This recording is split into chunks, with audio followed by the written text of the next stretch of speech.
Hello, I am Masahiro Sakurai, director of Kid Icarus Uprising. This may be a bit sudden, but I'd like to start by introducing the game's multiplayer modes. First, we have Light vs. Dark, a 3 vs. 3 battle. When a team's life gauge is depleted, a powerful angel appears. The last player to lose a life becomes the angel for their team. Victory is achieved by defeating the other team's angel. This time we've added narration to the video. The battle you're about to see plays out in a flurry of offense and defense like Smash Brothers. Okay, roll the tape. Let's introduce the teams in today's Light vs. Dark match. The Light team features Beam Claws, Fairy Orbitars, and a Twin Bellows Cannon. And the opposing Dark team comes with an Insight Staff, Black Club, and Bowl Arm. Okay, there's our mystery bonus. And ready? Go! From the get-go, we see a Mega Laser power activated. Both teams are now on the move. Notice the square cursor displayed on enemies? That indicates an enemy is within firing range. Here we see Black Club riding grind rails and firing giant steel balls. Both are unique to this map. It looks like Beam Claws is trying to get in close on the Bowl Arm. These particular Beam Claws have paralysis properties. And the Black Club has been turned to stone, but he takes advantage of the chaos and defeats Beam Claws. When you're defeated, the team's health diminishes according to the value of your weapon.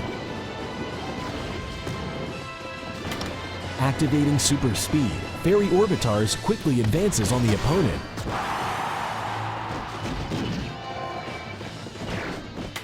Bowl Arm has respawned and is making his way up to the central island. Twin Bellows Cannon sees an opportunity to attack. We see him knock his opponent off the edge with authority for an easy defeat. With their team health depleted, the Dark team is now slightly behind. But Bowl Arm has returned for revenge, bringing the two teams even. Here we see the Insight Staff on the run. Beam Claws takes note and pursues. Beam Claws can't find him, and there he goes. He's left the scene. It is definitely in the Insight Staff's best interest to get distance on opponents. But Beam Claws takes advantage of excellent foot speed to close the gap. An opponent on a grind rail is an easy target. When your team's health is exhausted, your team angel appears. The team who defeats the opponent's angel wins. Beam Claws has been inflicted with darkness. He's temporarily blinded. He's activated a super speed power to escape the darkness. Now the Insight Staff uses Playing Dead. He escapes the scene invisible, having pretended to die. Meanwhile, Fairy Orbitars is on the receiving end of a lethal melee combo. This brings the team health to 0, which means Fairy Orbitars will appear as Pit. Notice that the team health bar is replaced by the Angel's health bar. He's in good position now to use an explosive flame power. Engulfed in flames, Bowl Arm is robbed of his health, defeated, and will now become Dark Pit. Both teams' angels are on the playing field. Pit has been poisoned. Both teams are trying to protect their own angel while defeating the opponents. Here we see the Insight Staff zoomed in for a sniping opportunity. He's looking for Pit and lands a shot. Dark Pit is taking damage from a fierce claw combo, but a Black Club shot saves him. If you're an angel, your health will decrease slightly when your teammates are defeated. The flames have worked down Pit's health to dangerous levels. He's barely hanging on. Meanwhile, Dark Pit is hiding on the central island. But here comes Beam Claws. Beam Claws turns a slash into a brutal combo. Dark Pit has been knocked off the edge. The Light team wins, courtesy of a fine finishing combo from Beam Claws. Beam Claws is awarded with a mystery bonus, a virus power. And a burst blade is awarded as well. Thanks for tuning in, everyone.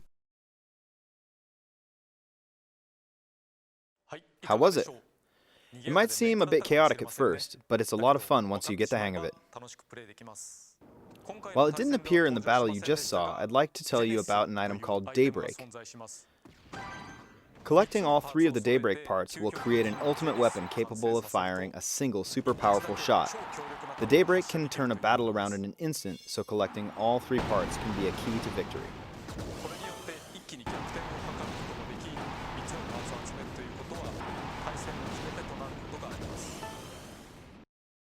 Multiplayer mode can also be played over the internet. While testing the game, I've played against players in both North America and Europe. Also, while we've shown you a match of 3 versus 3 this time, there's also a free-for-all mode. The 3 elements that decide victory in this game are weapons, powers, and items.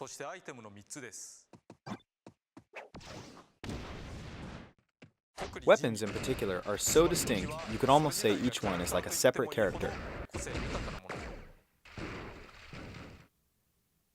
Not only is there a wide variety of weapons, but each one has its own unique strength and skills. In other words, its own set of unique abilities.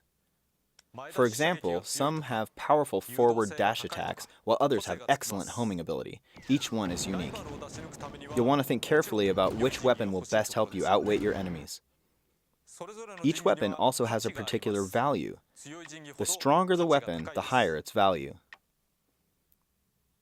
In multiplayer, the value of your weapon determines how much your team health gauge drops when you're defeated, so more powerful weapons aren't always the best choice. However, in single player, it is best to use a powerful weapon. As you clear levels in single player mode, you'll acquire a variety of weapons, but the power of these weapons will vary depending on the intensity you're playing at. Now I'll offer a brief explanation of single player mode. While Pit is an angel who can't fly, the power of flight grants him the ability for 5 minutes as he heads towards his next battleground. These are air battles. After that, he lands on the ground and heads towards the boss. These areas are land battles. Then comes the boss battle, when you take on the boss. These 3 battles combine to make a single chapter. Next, the Fiend's Cauldron is an extremely important element in Kid Icarus Uprising. Here, I'll play the game to show you. When you start a chapter, the more hearts, which function like currency that you pile on, the more the intensity will rise. As it goes up, so does the intensity of your enemies, but also the rewards you can earn. For example, this is Intensity 2.0. It's pretty laid back. You can defeat enemies one after another as they appear.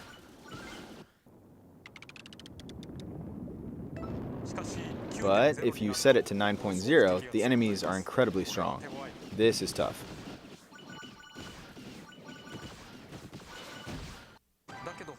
As you raise the intensity, the items you receive will be that much better. And you won't just get better weapons, you'll earn more hearts as well.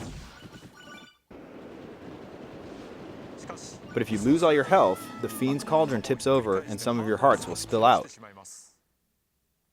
If you choose to continue, the intensity level will automatically decrease, so you'll be able to clear the chapter if you keep at it. But the strength of the weapons you earned will drop, and you'll also lose whatever hearts you wagered. In other words, while you want to avoid tipping over the Fiend's Cauldron, it's best to clear chapters at the highest intensity that you can manage.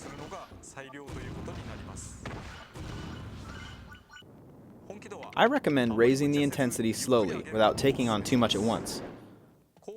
You'll have plenty of time to take on chapters at a higher intensity once you've developed a strategy and learned where enemies appear. Additionally, you can lower the intensity as well. At 0.0, you're basically invincible, but you have to pay hearts. Now let me give you just a couple of tips for air battles. Basically, if you fly in a large circular pattern, you can avoid most of the enemy shots. You'll be fine if you just rotate continually like this and shoot without overthinking it. But when you raise the intensity level, this tactic won't be enough to keep you safe. At times like that, I recommend taking a break from shooting. When you're shooting, most weapons slow you down by about 75%. So there are times when it may be better not to shoot. There are some weapons, like claws, which are naturally faster, and orbitars that don't slow you down. Using a club is another option.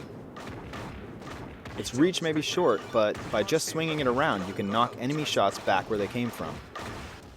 And when all else fails, you can always use a special attack. Next, let me introduce the powers we saw earlier in the multiplayer match. These are limited-use special abilities you can take with you, and they can be used in both single-player and multiplayer modes. In single-player, though, you'll only use them during LAN battles. Touch the icons in the bottom left corner of the touchscreen, or use the plus control pad to select and use them. When deciding which ones to bring with you, you'll have to fit them into a panel. It's a bit like packing a lunchbox. They come in all shapes and sizes, so you'll have to fit them in well. Once you've chosen the powers you want, you can tap a button to autofill the rest. In multiplayer, you can create weapon and power sets in advance, so you'll be ready to jump right into battle. I should mention, there are other ways to get new weapons. One of the more distinct ways of getting them is through fusion. Here you can combine two weapons to produce one with even greater power.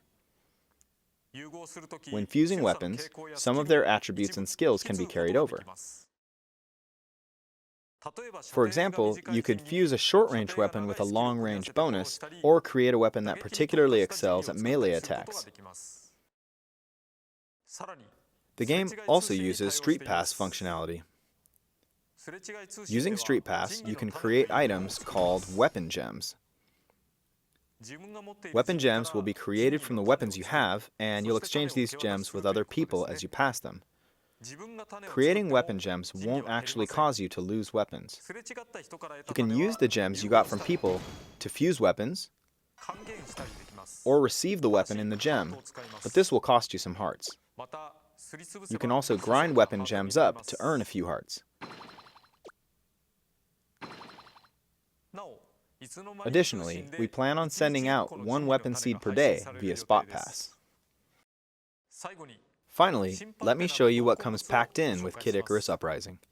First, there will be 6 AR idol cards. When you scan them, you'll receive character models called idols, and you can even make them battle. The cards you'll receive are